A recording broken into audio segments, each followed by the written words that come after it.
service-connected disability conditions are considered dynamic, meaning that, generally speaking, VA can reevaluate them. I think the premise of this is that we want veterans' ratings to reflect the true severity and the functional impairment that's caused by a disability, and there's a recognition that that can change over time. Some conditions get better over time, like cancers that go into remission or joints that are helped by surgeries.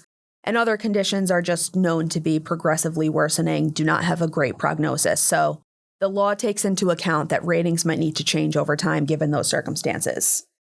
If your symptoms or your ability to function due to service-connected disabilities have improved under the ordinary conditions of life and work, which is described in a case from the 90s called Brown v. Brown, which is something that we engage with a lot with reduction cases, then VA might have cause under those circumstances with that improvement to reduce a rating.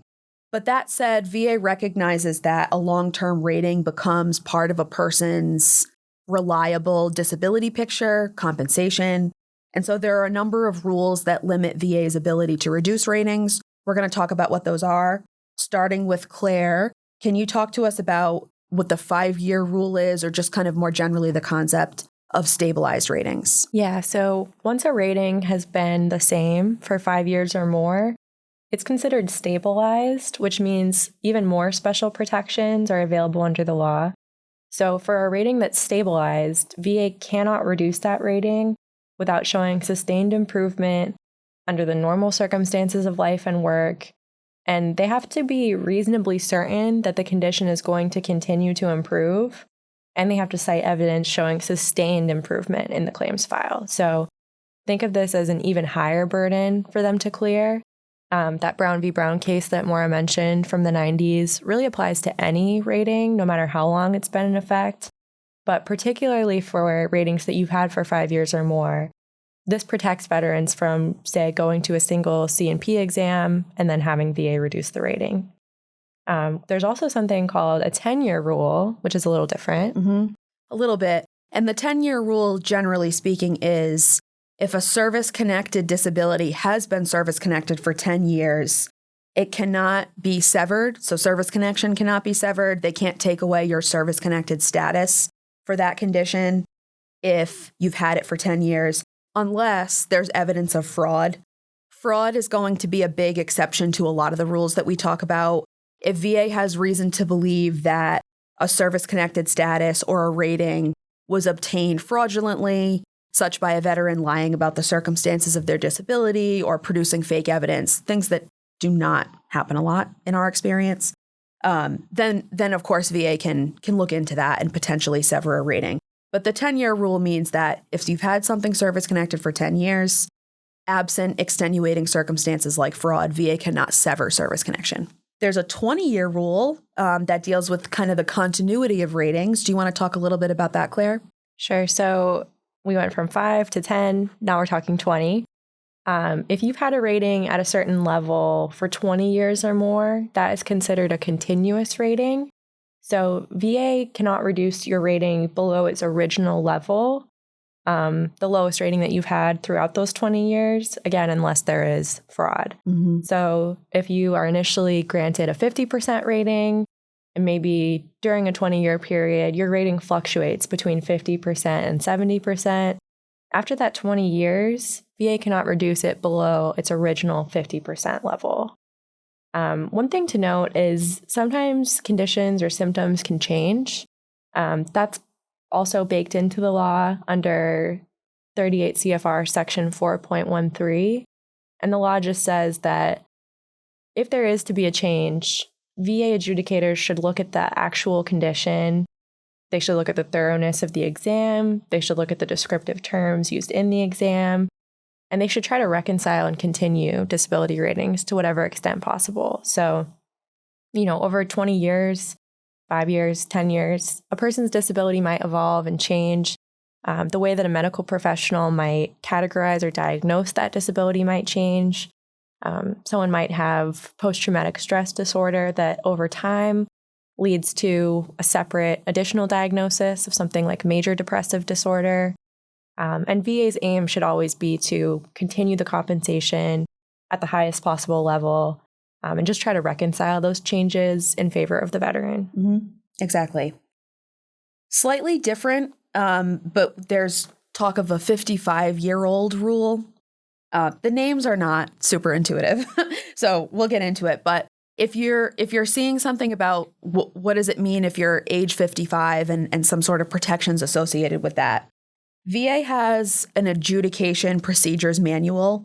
It is not incorporated into the regulations, but it is a manual that VA uses when it adjudicates claims. And there's a provision in the manual that says that if a veteran has reached or surpassed the age of 55 by the time that a re-examination is conducted, then VA should actually not proceed with scheduling the re-examination unless they're required to do so or compelled by extraordinary circumstances. So what this boils down to is that if you're age 55 plus and VA is considering whether to schedule you for a periodic re-examination, VA should not be doing that anymore after the age of 55. I think the thinking is that if a person has attained the age of 55 plus, VA needs to not continue to bring people in for re-examinations year after year in perpetuity. And that's kind of the cutoff that VA has referenced in their adjudication procedures manual. It's also important to note that this is something that would apply if you're actively pursuing benefits. If you are over the age of 55 and you're filing a claim or an appeal and VA has an opportunity to schedule you for exams, this is when they should be thinking about not doing standard reevaluations. You may need to go to an exam if you're filing a new service connection claim, for example, and VA needs to fulfill the duty to assist by obtaining an exam to assess a new condition. So that's separate. But periodic reexamination should not be happening for conditions after the age of 55 unless they are conditions that would be anticipated to improve. We've talked about cancers or joint conditions that are improved by surgery. So those would be exceptions to this rule. Claire, do you want to talk a little bit about 100% ratings, the regular kind, and then the permanent and total kind? Sure. So like most ratings, these are dynamic. A 100% disability rating is not automatically permanent or protected. This only applies in specific circumstances. VA can only reduce a 100% total rating if it finds material improvement under the ordinary conditions of life and work. When a veteran is permanent and total, that means that they have a 100% individual or combined disability rating, and their disability has been deemed permanent, meaning it's not expected to improve. And typically, once someone has that permanent and total status, VA is not going to schedule further C&P examinations. That being said, while it's rare, VA can take action to reduce a permanent and total rating if it finds that evidence of improvement sustained under the ordinary conditions of life and work. Great.